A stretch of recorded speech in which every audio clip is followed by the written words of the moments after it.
Hello friends, welcome on into another build highlight video. Today I'm going to be showing you how I built an 80-inch long glaive from Destiny 2. Let's check it out. The glaive is a new weapon archetype added as part of the Witch Queen expansion that came out in early 2022 and is a super duper cool type of weapon that has both a long range projectile and an awesome up close melee attack.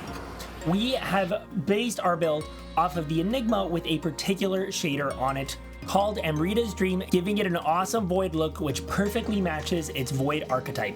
Our build of the glaive measures nearly 80 inches long, that's 6.5 feet, so it's quite a big build. And it took us about 16 hours to build over the course of 5 live streams, which was super duper fun to do, though it was very rushed. So there are some small inaccuracies in the build, but it really was so much fun to bring it to life. And I had a lot of fun exploring a lot of techniques to bring it to life. So let's show you guys some of those cool techniques. The top section of the build, the blade, which is actually supposed to be a little bit larger, but unfortunately I ran out of pieces, uses a technique that is kind of used all throughout the build, which is a combination of... Ooh, almost broke the build again. This build's so long it's hard to show on camera, but it uses some brackets combined with some snot bricks all throughout the whole core of the build to allow us to build around all 4 sides of it and create a really strong structure. This particular section where the blade is though requires some special work, and that we had to use jumpers all along it on both the top and bottom so that we could actually have the blade centered to the whole build. So it did kind of make this whole section a little bit weaker, just because normally I would lock this in with 2 or 3 plates of or layers of plates, and that would allow for a lot more strength. So we had to keep it a little bit smaller for that purpose as well. But we just went with some simple stacked brick with a nice lighter purple along the edge here to give a little bit of differentiation, kind of create an appearance of a blade edge. I maybe would have tried to use cheese slopes if I had enough of them. That might have at least given a little bit of a sharper edge, but I do think this looks really nice. You can see we use some tiles and some metallic plates here to create some cool like studded details. We use some jumpers and angled tiles here to create some different textures as well. And then we also did some cool black details here that are part of the glaive, and we used brackets on both sides of these. I think I can pop this off to show you. We used like undersided brackets on one side and then top down brackets on the other side. That way we could build on both sides of this part of the build. Then we can move into kind of this middle section here where we have the kind of like main trigger, I believe, for the glaive, and then a large section of handle, which has a cool texture to it, as well as a nice little purple section. For this portion here, we use just a mix of different kinds of like slopes. Again, using some jumpers here to center some stuff for this part of the build so it's not too thick.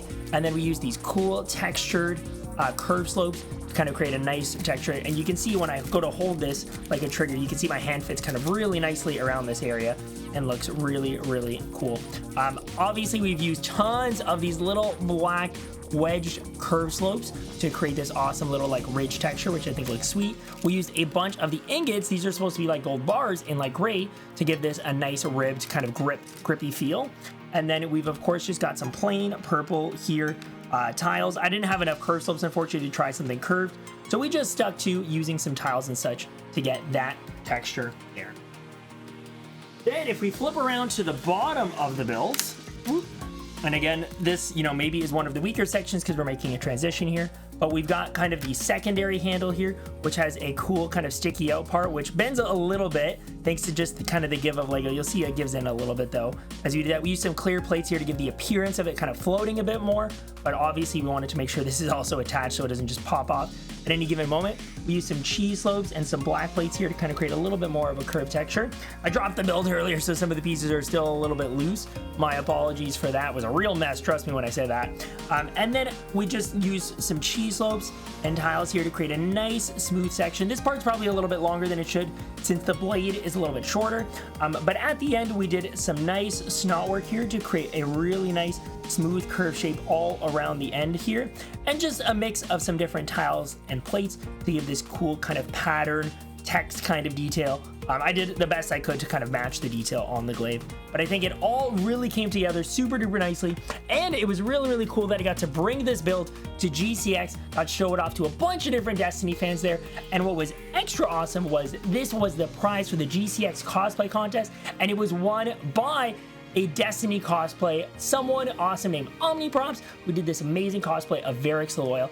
So it was really just icing on the cake, having this build kind of go home with such an amazing cosplayer. Hope you guys enjoyed the build. If you have any more questions about any particular parts of build, just let me know in the comments. And otherwise, just thanks for watching, and we'll see you soon for some more LEGO fun. Happy building out there.